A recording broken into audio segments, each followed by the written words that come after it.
Ang lakas ng hangin dito mga kalalabs. Alam nyo ba ito, nagkuha ako ng dahon ng ampalaya. Dahil kakainin ko po ito. Alam nyo naman na mag-New Year na mga kalalabs. Maraming matatamis na pagkain. Kaya ito mga kalalabs, no? Kasi medyo nahalap-halap na ako. At 3 days na akong kumakain nito mga kalalabs. Sa awa ng Diyos mga kalalabs ay lumiwanag naman yung mata ko. Ito kakainin ko ito mga kalalabs. Ito lang 2 dahon. Kahapon 3 dahon yung kinain ko. Pero ngayon ay 2. Kasi sobrang pait niya mga kalalabs. Alam nyo ba? Dati yung anong tanim ko dati, ano siya, hindi masyadong mapait. Pero ngayon, hindi ko alam kung anong klaseng ampalaya ito. Binili ko lang.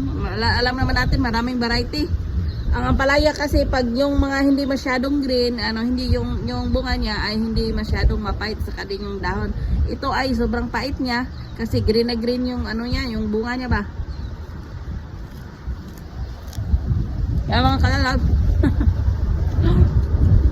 Just this.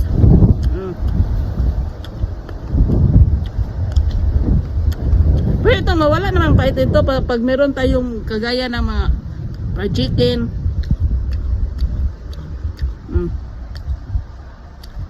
Siguro yung isang araw no, sobrang napaitan ako kasi nagka-start ko ulit na kumakain ng dahon kasi yung kinakain ko nung nakaraan is niluto.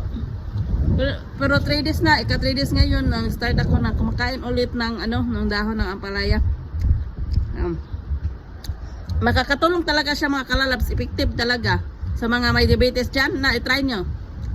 Effective talaga, ampalaya, dahon ng ampalaya, kainin na presko. Yan po mga kalalabs, thank you for watching.